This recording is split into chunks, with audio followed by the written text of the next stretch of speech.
Respected Chair and distinguished participants from all over the world, greetings from India.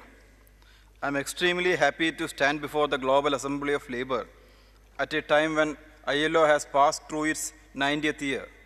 Let us appreciate the tireless efforts of ILO in bringing about radical changes in the world of work. It has again proved that it is one step ahead of time when the Job Pact was adopted last year in the background of the global financial crisis. When we celebrate the 90th year of ILO, it comes to our mind that the ILO had always been instrumental for establishing workers' rights and setting standards to the various proclaimed rights. Hence, I would propose that the next 10 years should be taken as crucial for playing a historical role in reaching the grey areas of the world of work. Instead of reaching the reached again and again, we have to complete our mission of reaching the unreached.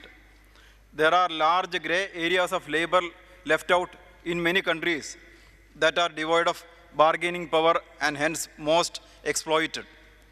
This includes the unorganized sector or informal sector, women workers, child workers, migrant labor, forced labor, bonded labor, trafficked workers, low-paid workers, casual labor, contract labor, tribal workers, the poor, starving, and other vulnerable sections. Socio-economic justice is a distant dream for most of them. They can genuinely expect Himalayan accomplishments from the part of ILO. Newly emerging sectors like IT, SEZ, etc. are also areas where social protection and social dialogue are absent. The tripartite constituents of ILO have to take up this task as a dedicated mission during the 10 years to come, without which we may not be able to touch even the tip of the iceberg. Let ILO chalk out an action plan and bind it upon national governments and other social partners. Governments should see the task as a part of their national development agenda. Governments all over the world should realize that a society is measured by the way it treats the vulnerable sections. ILO has to constitute a tripartite monitoring agency for the above purpose. Let transform the world of work be our new slogan, our clarion call. Let a new renaissance take place.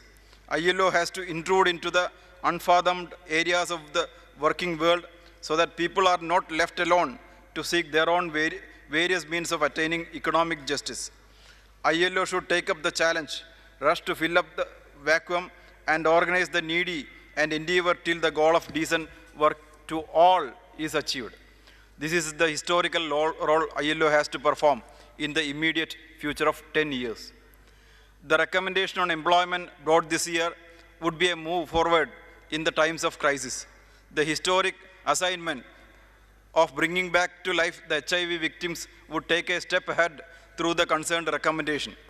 Killing of trade union workers is a stigma. Sincere compliance of standards from governments would dignify the spirit of global oneness in era of social dialogue. Let us make the world a better place to live in. I must congratulate the Director General for bringing this year the cause of domestic workers as the main theme for discussion in the conference. The long-cherished proposed convention on decent work for domestic workers is to give relief to the suffering of millions of domestic workers the world over. Women workers constitute the major chunk of this sector of workers.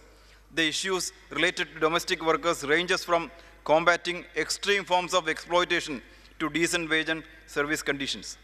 Their issues differ from country to country and from developed to developing countries or LDCs. The tragic plight of migrant domestic workers start from the stage of migration when they are exploited by the recruiting agents. A sizable part of domestic workers are to be seen as most helpless and downtrodden lot and is one estranged facet of forced labor. The most vulnerable sections of domestic workers who are subjected to extreme forms of forced labor include live-in workers, child workers, tribals, migrants, etc. They require urgent attention of all lawmakers and enforcement agencies.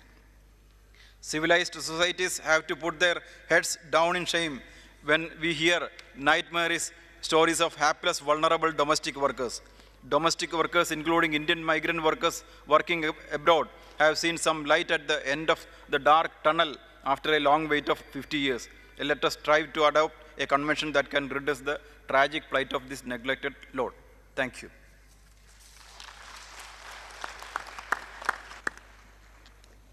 Je vous remercie, Monsieur Sadji.